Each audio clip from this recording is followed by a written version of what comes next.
खेलता रहता है। काश मैं उसके लिए कुछ कर पाता। क्या ही कर सकते हैं, अब उसको अपनी आंखें थोड़ी दे देंगे। अगर ऐसा होता तो मैं अपनी आंखें जरूर दे देता उसे। अच्छा, और मैं तुम्हें ऐसा करने देता। सीन 2, राहुल और साहिल दो दोस्त अपने बचपन में। वहाँ दोनों हंसते मुस्कुराते हुए गेट की तरफ जाते हैं और राहुल अपनी बाइक निकालता है। थोड़ा आगे जाते ही उन्हें ट्रैफिक मिलता है। अरे भाई तो गाड़ी साइड नहीं मिलेगी। गाड़ी आ रही है सामने से, गाड़ी सामने देख, सामने देख। राहुल और साहिल दोनों का एक्सीडेंट हो जाता है और साहिल राहुल के घर पर खबर देता है। हेलो हेलो भैया। हाँ सही भैया, हमारा एक्सीडेंट हो गया है। कहाँ हो तुम लोग? भैया आप जल्दी से रामत अस्पताल पहुंचिए, मेरा और राहुल का एक्सीडेंट हो गया। हाँ हाँ, तुम घबराओ नहीं, हम आ रहे हैं। जल्दी आइए भैया।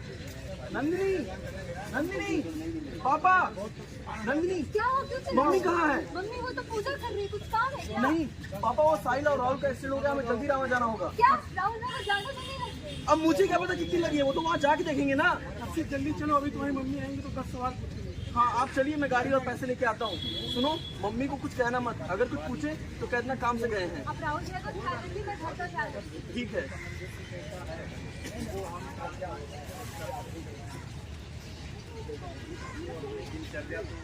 हर्षित और राहुल के पापा अस्पताल के लिए निकल जाते हैं। राहुल नाम के पेशेंट के साथ कौन है?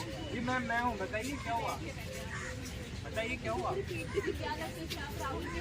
मेरा लगता है दोस्त है। हमें बहुत दुख के साथ कहना पड़ रहा है क्योंकि वो ऐसे कर रहे हैं घर पे। क्या ये क्या कह रही है आप? सच सच बताइए क्या हुआ उसको। हमने बहुत कोशिश की पर खून बहुत बह चुका। कहाँ है मेरा दोस्त राहुल?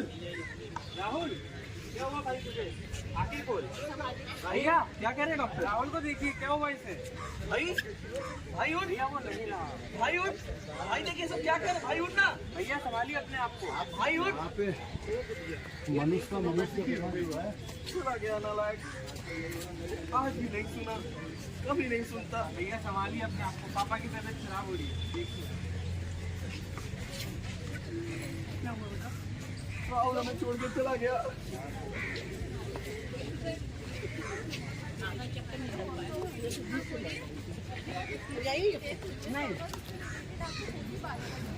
परिजनों से बात कर लीजिए। ठीक है, आप बैठ जाइए। First floor bed number 2। ठीक है, बात। नेत्र विभाग के सभी डॉक्टर्स परिजनों की तरफ देखते हैं और ये सोचते हैं कि उन्हें नेत्रदान के लिए किस तरह से प्रेरित किया जाए। राहुल के साथ कौन है? बताइए। हो गया सर, हम जानते हैं आपने भी किसी अपने से कराया है और यहाँ वक्त आपके लिए बहुत मुश्किल है और आप चाहें तो आपको हर जाति आपको बहुत बड़ा जीवनदान कर सकता है। देखिए, आपको जो कहना है साफ साफ कह दीजिए, इस तरह से बातों को घुमाइए नहीं। हम में से कोई इस हालत में नहीं है कि आपकी बात को समझ पाए।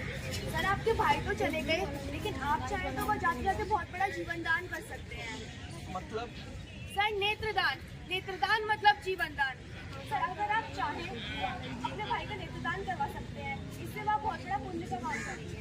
क्या क्या कह रही हैं आप? अभी अभी मैंने अपने राहुल को खोया है और आप उसकी आंखें मांग रही हैं।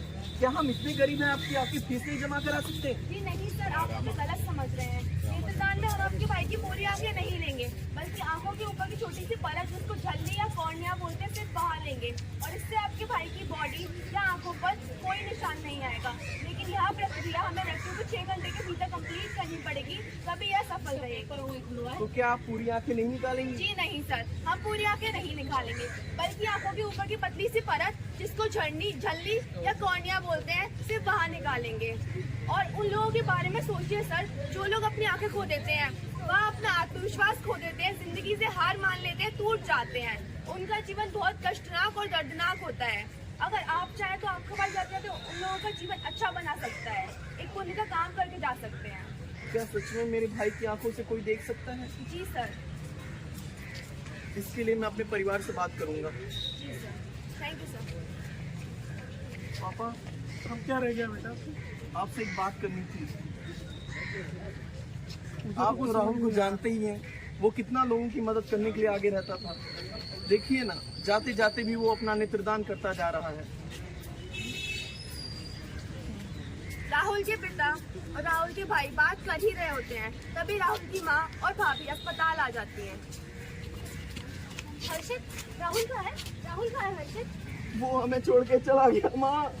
राहुल, राहुल उठो, राहुल उठो, ना संभालिए माँ। राहुल उठो, राहुल कुछ तो बोलो, राहुल उठो। माधवी दी, ये लीजिए आप फॉर्म भर दीजिए। माधवी, नेत्रदान, हमें कोई नेत्रदान नहीं करना है, प्लीज ये ले जाइए आप। मम्मी, उठो राहुल उठो। मम्मी मेरी बात तो सुनो। बोलो, क्या कुछ बोलने के लिए नहीं रह गया। डॉक्टर निराश होकर जा ही रहे होते हैं, तभी उनको पीछे से आवाज आती है। डॉक्टर साहब, अरे बबलू, तुम कैसे हो? भगवान जी और आपकी कृपा से एकदम सही। आज चश्मे का नंबर लेने आया था। अच्छा, अभी आँख तो सही है तुम्हारी? अब सब बढ़िया है। वैसे आज आपकी ड्यूटी आईसीयू में लगी? नहीं, एक पेशेंट की मृत्यु हो गई थी, तो पुतली लेने के लिए आए थे। पहले तो वो मान गए, अब मना कर रहे हैं। डॉक्टर साहब, बुरा ना माने तो क्या एक बार मैं कोशिश करके देखूं? आप क्या बात करेंगे उनसे? एक बार कोशिश करके देखता हूँ, क्या पता मान जाए, किसी का भला हो जाए। ठीक है, आप बात कर लीजिए उनसे। नमस्ते जी। देखिए, मैं समझ सकता हूँ कि अभी आप पर क्या बीत रही है, पर आप अभी बात करना जरूरी है। कहना क्या चाहते हो बेटा? देखिए, 2 साल पहले से मेरे आँख में छाला पड़ गया था, जिस कारण मेरी आँख की रोशनी बहुत कम हो गई थी और मुझे बहुत कम दिखने लगा था। फिर मैं और मेरा परिवार इसके उपचार के लिए कहाँ भटके, बड़े बड़े शहरों में गए। ज़्यादा से ज़्यादा तो हमने जादू टोना भी करवाया, पर कोई राहत नहीं मिली। फिर रामा अस्पताल के डॉक्टर साहब से मिला, इन्होंने मुझे बताया कि मेरे आँख में छाला पड़ गया है, जिस कारण मेरी आँख की रोशनी बहुत कम हो गई और मुझे मेरी आँख की जो ऊपरी परत है झिल्ली वो बदलवानी पड़ेगी। ये सुनते ही तुरंत मेरे माँ बाप बोले कि वो अपनी झिल्ली मुझे दान दे देंगे, परंतु डॉक्टर साहब ने बताया कि झिल्ली है जो मृत व्यक्ति की ली जाती है, कोई जीवित व्यक्ति की नहीं। 1-1.5 साल मैं इसी चक्कर में रहा था कि मुझे कहाँ से झिल्ली मिल जाए, मेरा जीवन सुधर जाए। इसी दौरान मैं बहुत हताश हो गया था, बहुत निराश हो गया था, समझ नहीं आ रहा था क्या करूं। एक टाइम के लिए तो मैंने अपने आप को ख़त्म करने की भी कोशिश की, अपने माँ बाप पर बोझ बनता जा रहा था। तभी एक जागरूक और भला परिवार मिला, जिन्होंने अपने मृत व्यक्ति की झिल्ली मुझे दान दे दी, जिस कारण मैं आज आपके सामने खड़ा हूँ, ये सारी दुनिया देख पा रहा है। तो मैं आपसे विनती करता हूँ कि एक बार आप नेत्रदान के बारे में सोचिए।